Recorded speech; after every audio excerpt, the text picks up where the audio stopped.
Good evening, guys, and welcome back to Between the Ropes TV. Now, it's a packed week. We've got a lot to cover this week, but you've got myself and Yas all week. Ray's off on his holidays. Again, it's just outrageous. But we'll get straight into it. Floyd Mayweather is taking on Deji in an exhibition. Yas, before I say anything, please give me some good news. Try and sell me on this. Well, quite a hard sell. I'll be so honest with you. It's obviously fair play to Deji. He's managed to get himself in a situation where he's squaring off against one of the greatest fighters to ever do it. They've both got massive platforms. They're both very popular. This will obviously sell. It will do big numbers, and obviously it's going to steal the headlines. We know when Mayweather fights. There's a lot of hype and all that kind of stuff behind it. So it's just one of them ones, isn't it? Mayweather's just having fun really with it, and he's just giving someone the opportunity to share a life experience with him. So what you're telling me is, buy this pay-per-view on DAZN because Mayweather's effectively doing charity work, but for Deji, but getting paid millions to do it. Well, yeah, that's probably one way to put it, to be honest. He's given an opportunity. So, he's gives Deji massive exposure. This exposes him to a whole different audience, boxing fans, because say what you want, I'm not going to tune in. But, when Mayweather does something, everyone's going to, read into it or pay some sort of attention. So this does wonders for Deji and his platform and whatnot. And obviously for Mayweather, it's just another day in the office, like he says. It's another legal bank robbery. Great. So we're 2 minutes in, and Mayweather's robbing a bank legally, and we've got to pay for it on pay-per-view. I'm going to be honest, right? I'm a massive Floyd Mayweather fan. I don't think any boxing fan can't be. Even if you don't like him, you have to give him the utmost respect for how he's done.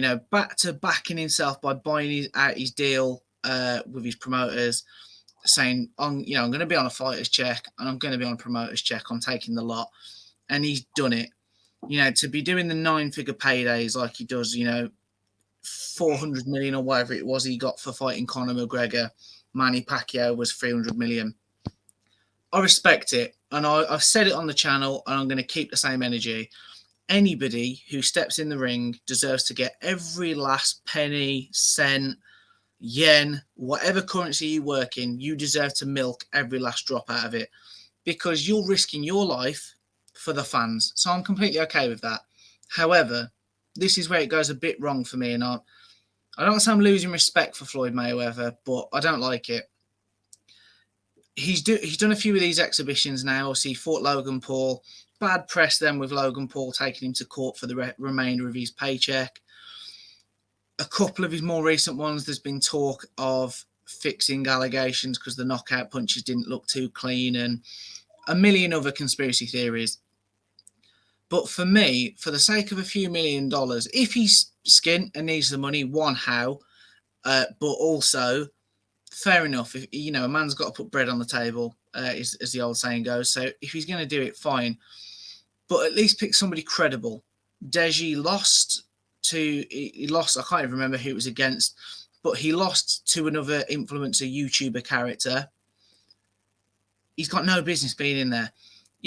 He retired from professional boxing, Mayweather, because he said his health is his wealth. He's leaving while his senses are there. He's going out at the top, and I respected it. And let's not be stupid. Deji's not going to hurt Floyd Mayweather. But if you're going to do it, if you're going to charge the fans a lot of money to watch this, for me, fight Manny Pacquiao. You both passed it. In reality, they both passed it when they actually fought. If they both need a few quid, which, we both know they've both got expensive lifestyles, that's fine. I can accept it. Have an exhibition with each other. Don't get these influencers in because, as you said, Yas, they don't stay for proper boxing. And, what always worries me is TV companies and, broadcasters, streaming services, they only have so many dates to per year to put fights on. What the hell are they doing? Wasting a date on a Mayweather Deji fight when Joshua Buatsi's not fought since May. John Ryder's out now in November, fine, but he wasn't out since February. Now, I know injuries happen and there's a list of fighters we could give, but how are we looking at genuine boxers at world level only fighting once a year? But then what is this, the third? No, the Mayweather thing is on DAZN, sorry, but it's not. This, we keep seeing these misfit shows with KSI involved. We've now got Mayweather Deji. Jake Paul fought the other week on a Showtime pay-per-view slot. Meanwhile, you've got Showtime arguing on the Tank and Ryan Garcia fight that DAZN can't be involved. Cut the crap. Forget influencer boxing. Put real fights on. Because for me, and this might sound dramatic, and I'm not saying it for clickbait, boxing is at risk. Oscar De La Hoya said it last week in Abu Dhabi. If the right fights don't start getting made, even hardcore fans are going to start turning off because the UFC's doing that. Boxing's slowly doing that. We're losing fan interest. I've got loads of mates who were like, bit crap AJ's only fighting once this year. Why is Tyson Fury fighting Chisora? And we do this channel. We run our social media pages, so we're across all things boxing. And I don't know about you, Yas. I've run out of a defense for it. I don't know what to say when people ask me, do you? Not really, because there's that argument of, oh, it brings more eyes to boxing. I haven't seen okay, yeah, it brings just for that event. But maintaining wise, I don't really see those same people tuning in. Are they going to tune in after that? Are they going to buy into these other fighters' careers? I don't see it happening. So I just feel like it's just a bag of lies with that, to be honest. It doesn't really, it's just for the moment. So when that exhibition is done, everyone goes back to their normal ways. Boxing doesn't really grow. The fighters' paychecks grow.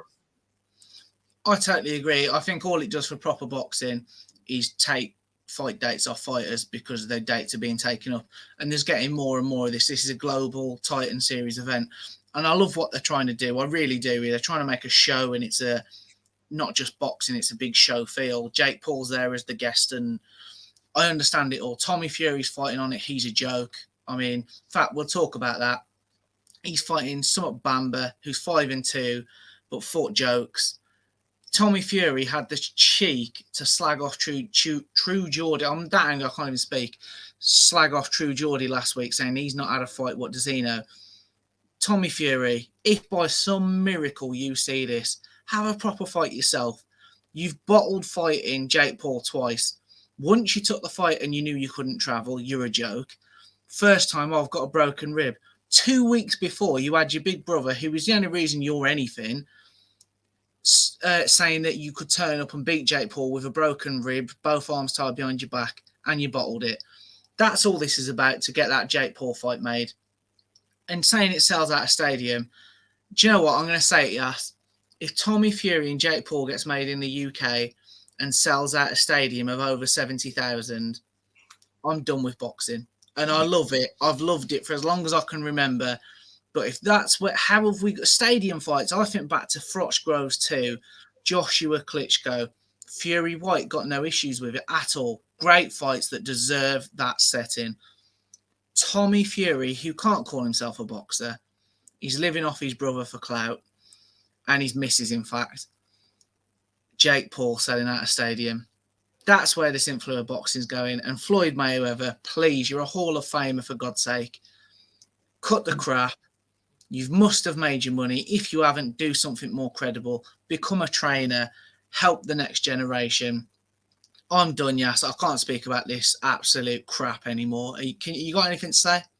Nah, I agree with everything you said to a T. If that fight gets made and it sells out a 70,000 stadium, then we're in serious trouble as boxing fans, because that them kind of fights, no, you can't be selling out. The arenas is okay, yeah, do 20,000, Manchester Arena, O2, etc. But you can't be filling out, bringing out almost 100,000 people to watch. No offense, such low level skill. I mean offense. I genuinely mean offense, because, you know, I'm not being funny. None of them are impressive. They're all just risking the sport we love, because it's only going to take one of them to get hit wrong. How many of these misfit shows have we seen people taking shots flush? Someone's going to get hurt. and then it's the sport of boxing, and people who've given up their lives and dedicated to the craft that is boxing are going to end up they're going to suffer because of these absolute jokers and promoters chasing a quick pound note. So if that's it, you've heard it here, guys. That's a first. If Jake Paul Tommy Fury gets made in the UK and does 70,000, this will just be Ray's channel. Me and Yas are out. We're going to go and start talking about Formula One or something. So, we've got lots more content, guys, that is about genuine boxing. So stay tuned.